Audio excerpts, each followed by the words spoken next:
Rome didn't fall to barbarians. It didn't collapse because of one great invasion. Rome went bankrupt. Picture this. The most powerful empire on earth, with soldiers still guarding its borders, couldn't pay them. The treasury was empty. And instead of fixing it, Rome did something far more dangerous. It pretended nothing was wrong. Coins still circulated. Soldiers were still paid. Markets still looked alive. But behind the scenes, Rome had started quietly removing silver from its money. Same coin, same value, less real worth. That was the beginning.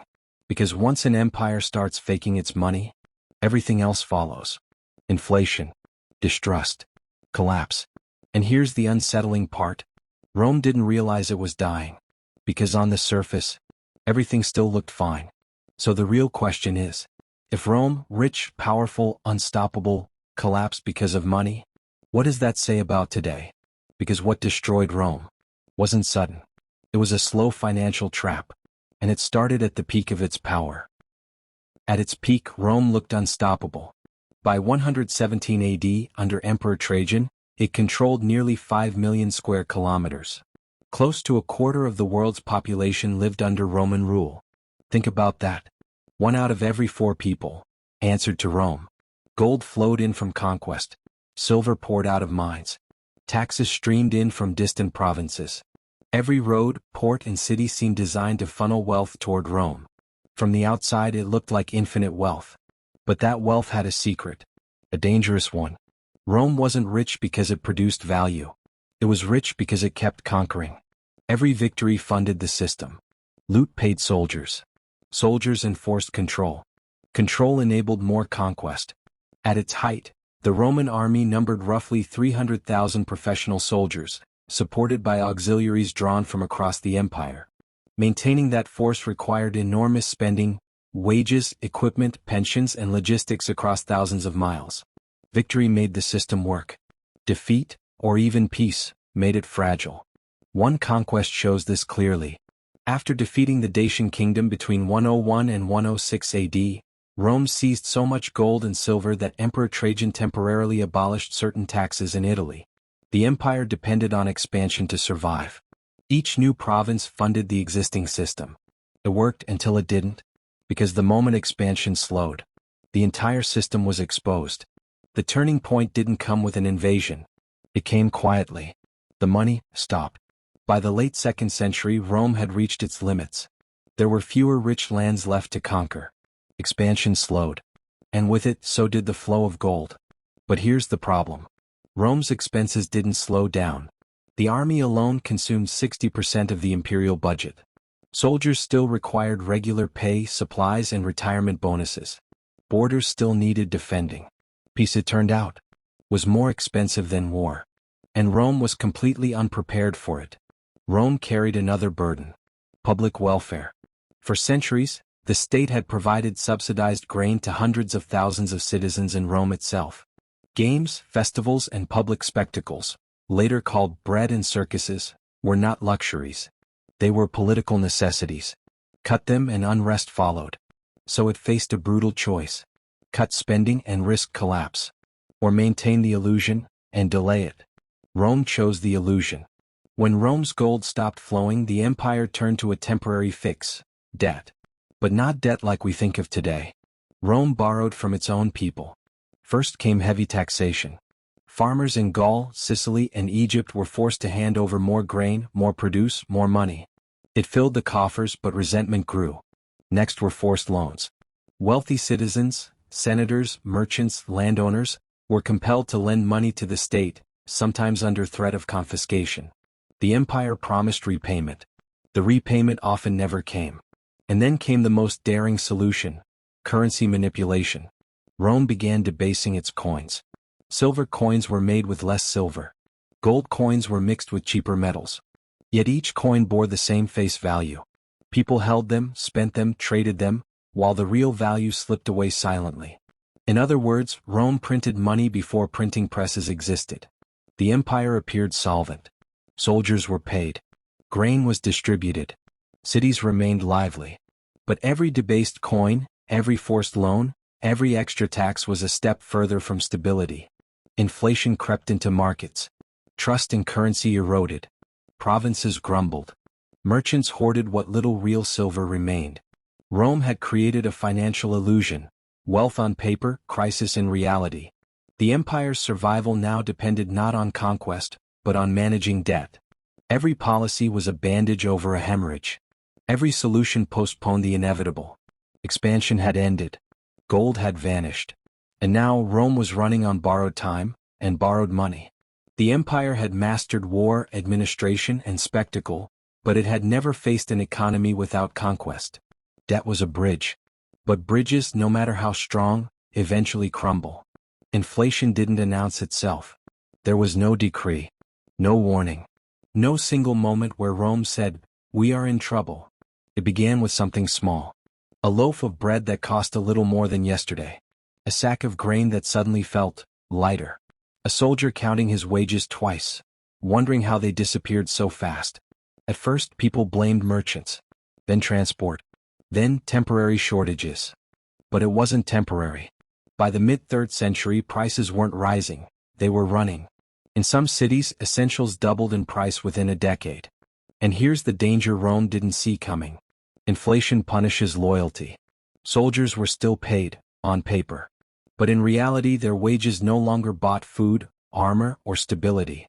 So discipline cracked. Why defend a border when your pay can't feed your family? Merchants stopped trusting Roman coins. Not tomorrow. Not eventually. They stopped now. Silver coins became metal tokens, symbols of a promise no one believed. Trade slowed. Markets froze. Goods existed, but not at prices anyone could afford. Farmers watched taxes rise while protection vanished. So they left. Fields went empty. Food vanished from cities. Rome still looked rich. Coins still clinked. Armies still marched. But value was gone. And once people realize money lies, everything built on it begins to rot. By the late 3rd century, Rome was panicking. The empire wasn't collapsing loudly. It was bleeding quietly. Then came Diocletian. A ruler who believed order could still be imposed, if the grip was tight enough.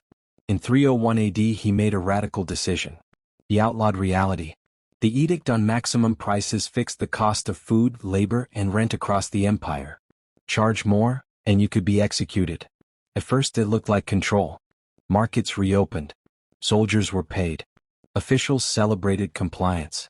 But economics doesn't obey threats. Merchants didn't lower prices. They disappeared. Food didn't get cheaper. It went underground. Black markets exploded overnight. Goods resurfaced secretly, at prices far higher than before. Fear replaced trust. Hoarding replaced trade. Diocletian could command numbers. He could threaten lives. But he couldn't command belief. And an economy without belief is already dead. Rome learned a brutal lesson. You can force obedience. You cannot force confidence. By the 4th century, Rome had crossed a line it could never uncross. The army wasn't defending the state anymore. The state existed to feed the army. Hundreds of thousands of soldiers needed pay, pensions, equipment, and bonuses. And Rome no longer had the economy to support them. So emperors made a choice. Not the smart one. The necessary one. They paid the army with money Rome didn't have. Gold became loyalty. Bonuses became obedience.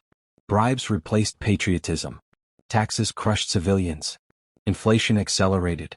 Society hollowed out. And yet, the army stayed loyal. Not to Rome. To whoever paid last. When Constantine introduced the solidus, it stabilized currency, but fractured society. Gold flowed upward. The elite survived. The middle class vanished. Cities emptied. Farms were abandoned. Trade withered. Rome could still fund soldiers. But it could no longer support civilization. This was the point of no return. An empire can survive poverty. It cannot survive when force replaces trust. By the 5th century, Rome wasn't conquered. It was insolvent. Roads decayed. Armies moved slower. Cities shrank. Borders held until they didn't. Mercenaries defended Rome's frontiers, loyal only to gold. When the money stopped, so did their allegiance. When invaders came, Rome didn't fall in battle. It opened. Because a society already collapsing doesn't resist, it yields. Coins existed. But trust didn't. Laws existed. But belief didn't. Armies existed. But loyalty didn't. Rome didn't lose a war. It lost the ability to function. For centuries, history has told a simple story: barbarians destroyed Rome. But the truth is far more complex.